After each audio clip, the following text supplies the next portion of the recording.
गोपाल जी, फर्जी खबरें चल रही है सर्जिकल स्ट्राइक के ऊपर। ऐसा कहा जा रहा है कि ये फर्जी खबर है। देखिए, ये दौरे हिंदुस्तान है। इस दौरे हिंदुस्तान में मीडिया का जो है करतब चल रहा है ज़बरदस्त तरीके से। मीडिया झूठ को सच लिख देती है और हिंदुस्तान की तमाम जमात उस झूठ को सच मान भी लेती है। ठीक इसी तरीके से सुबह सुबह सो कर के मैं भी उठा और जब हमने अखबार पढ़ने की आदत है, हमने अखबार उठा करके जब देखा उसमें छोटी मोटी खबर नहीं छपी थी, उसमें बाकायदा एक ब्रेकिंग न्यूज लिखी थी, हेडलाइन लिखी हुई थी कि पाकिस्तान पर फिर से की सर्जिकल स्ट्राइक है। तो हम पूरी वेबसाइट खंगाल मारे, पूरा गूगल बाबा को हमने मदद ली, गूगल बाबा को सर्च कर डाला, कहीं तो कुछ मिला नहीं। आप देखिए कि हिंदुस्तान की भावना को फिर से भड़काने के लिए चुनाव से ठीक पहले हिंदुस्तान की दलाल मीडिया ने अपना काम करना शुरू कर दिया है। हिंदुस्तान की झूठी मीडिया ने अपना काम शुरू कर दिया है। कहीं भी कोई भी सर्जिकल स्ट्राइक नहीं हुई और ये मैं नहीं कह रहा हूं, सेना का अधिकृत बयान है। बाकायदा उन्होंने सुबह सुबह एक लेटर भेजा जो आर्मी और इस तरीके के ऑपरेशन को कवर करते हैं, जो उस बीट के पत्रकार हैं, उन लोगों को एक लेटर भेजा गया सेना का ऑफिशियल। उसमें उन्होंने लिखा कि आप सभी को नमस्कार, एक खबर छपी है, जो खबर आपकी छपी है वो बिल्कुल गलत है। इस तरीके की कोई भी सर्जिकल स्ट्राइक या इस तरीके का कोई भी ऑपरेशन या इस तरीके की कोई भी कार्रवाई नहीं हुई है। आप मुझे अब बताइए, सवाल यह उठता है कि आखिर इन लोगों को कौन इशारा करता है कि आप ऐसा काम कीजिए? इन लोगों को कौन ये स्क्रिप्ट लिख करके देता है कि आप शाम को कुछ ना कुछ ऐसा करिए ताकि सुबह उठते ही एक नया विवाद शुरू हो, एक नई डिबेट शुरू हो? कौन है जो इन लोगों को इस तरीके से काम करने के लिए उकसाता है? कौन है कि जो इन लोगों को काम करने के लिए क्या माना जाए देश की सुरक्षा के साथ एक मजाक है? ये सुरक्षा के साथ ही मजाक नहीं है, ये देश के साथ मजाक है, देश की सीमाओं के साथ मजाक है, देश की जनता की भावनाओं के साथ खिलवाड़ है। आप सोचिए, इस तरीके की खबर जब छपी तो क्या ये खबर दूसरे देश के लोगों को तक नहीं पहुंचेगी? क्या ये वायरल नहीं होगी? क्या आपसी संबंध खराब नहीं होंगे? और जब जब सेना पर तनाव होता है तब तब लोग पूछते हैं हिंदुस्तान में कोई चुनाव है क्या? तभी सेना पर तनाव है क्या? और जब जब तनाव होता है वहां आसपास के रहने वाले लोग संकट पे पड़ते हैं, लोगों को घर खाली करने पड़ते हैं, अपनी जान से हाथ धोना पड़ता है। इसकी जिम्मेदारी तो मीडिया लेने से रही, इसकी जिम्मेदारी तो सरकार लेने से रही। असल खेल जो है वो इस देश की जनता को समझने का है।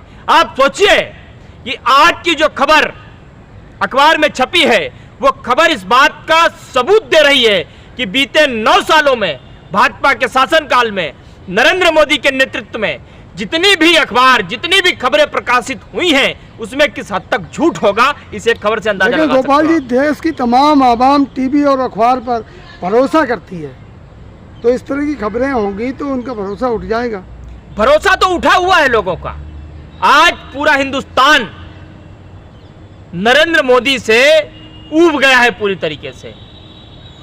किसान नरेंद्र मोदी से नफरत करता है, नौजवान नरेंद्र मोदी से नफरत करता है, आर्मी नरेंद्र मोदी से नफरत करती है।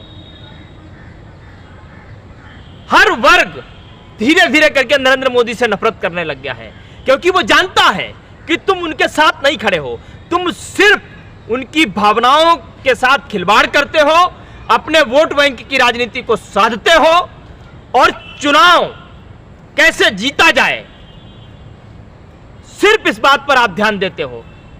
भारतीय जनता पार्टी के मैनिफेस्टो में जनता है ही नहीं, ये मैं बहुत दिनों से कह रहा हूं।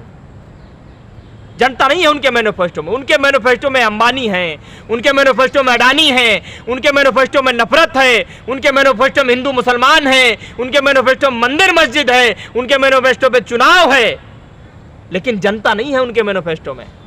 अच्छा, कि स्मृति ईरानी से एक सवाल पूछा गया पत्रकार महोदय द्वारा, तो उन्होंने कहा कि ये पर्सनल ना पूछें मुझे। अभी देखिए, मैं तो कह रहा हूं कि राहत इंदौरी की एक बड़ी खूबसूरत शायरी है कि जब आग लगेगी तो उसकी लपटें ऐसा थोड़ी है कि वो जाति और धर्म पूछ करके जाएंगी। लपटें तो आपका ये जो माहौल आपने क्रिएट किया, सुधीर चौधरी जैसे तमाम ऐसे दलाल एंकर जिन्होंने जो माहौल क्रिएट किया, तो उस माहौल की चपेट में तुम भी तो आओगे। अब वो तो ये सोच के बैठे थे, अक्सर मैंने ये देखा है कि कुत्ता अपने मालिक को काट लेता है। पहली बार ऐसा हुआ, मालिक कुत्ते को काट करके चला गया।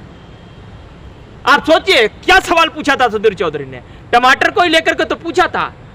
उन्होंने सवाल टमाटर को लेकर के पूछा और उस सवाल को लेकर के उनके हवालात वाले दिनों पर चली गई। वो कहा भाई तुम तिहाड़ में क्यों थे, उनका मुंह देखने लायक था। और इसीलिए मैं कहता हूं कि जब आप थूकते हो किसी की ओर तो सबसे पहले वो थूक आकर के आपके मुंह पर ही गिरता है।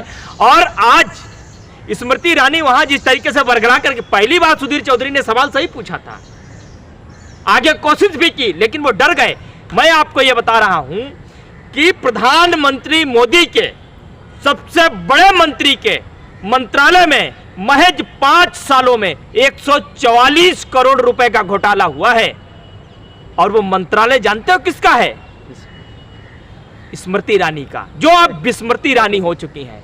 क्या स्मृति ईरानी जवाब देंगी इस बात का कि वो 144 करोड़ रुपए का जो घोटाला है वो कैसे हुआ, कब हुआ, किसने किया, क्यों किया, इसका जवाब देंगी वो? और कहीं ऐसा ही तो नहीं भैया कि जो अपने पति के, अपनी सहेली के पति को चुराने का दम रखती हो। बात यहां चोरी की है, बात यहां घोटाले की है। स्मृति ईरानी को शर्म आनी चाहिए। और सुधीर चौधरी को जवाब तुमने दिया तो ठीक ही दिया, क्योंकि वो तुम्हारी जमात का, तुम्हारी जात का है। अब काम तुम्हें जो करना है वो ये करना है कि आप बाहर निकल करके आइए और बताइए कि 140 करोड़ रुपए का जो घोटाला है महज 5 साल में, तुम्हारी ही सरकार है, तुम्हारी ईडी है, तुम्हारी सीबीआई है, कराओगे जांच आप अपने ऊपर, कराओगे जांच अपने मंत्रालय के ऊपर, देखना है। और मैं हिंदुस्तान की जनता से कहना चाहता हूं, यही वक्त है, अच्छा यही वक्त है स्मृति ईरानी के चेहरे को पहचानने का, यही वक्त है भाजपा के चरित्र को पहचानने का, यही वक्त है इस मीडिया के अंदर छिपे हुए हम शक्ल भेड़िए के रूप में जो हम शक्ल हो चुके हैं, इनकी शक्लों को पहचानने का। क्योंकि आज अगर नहीं पहचानोगे कल को ये हिंदुस्तान की भावना को नोच नोच करके खा जाएंगे। यही वक्त है इनको पहचानने का। गोपाल जी एक आखिरी सवाल है, जिस तरह आप कह रहे थे कि युवाओं को नौकरियां नहीं मिल रही हैं, मध्य प्रदेश में दबादब जो है नियुक्ति पत्र बांटे जा रहे हैं। देखिए झूठ की इंतहा हो गई है। इन लोगों ने शुरुआत से लेकर के हिंदुस्तान के हर नौजवान के साथ, हर युवा के साथ मजाक किया है, छल किया है, उसे छला है। कभी 2 करोड़ रुपए की बात की, कभी 15 लाख रुपए की बात की, और ऐसे ही जुमले देने के लिए, ऐसे ही जुमले देने के लिए आज ये लोग मध्य प्रदेश में पहुंचे हैं। और प्रधानमंत्री नरेंद्र मोदी कितने बड़े जुमलाबीर हैं, इस बात का टैग मैं नहीं दे रहा हूं, इस बात का टैग अमित शाह ने, इस देश के गृह मंत्री ने इस देश के प्रधानमंत्री को दिया है, मैंने नहीं दिया है।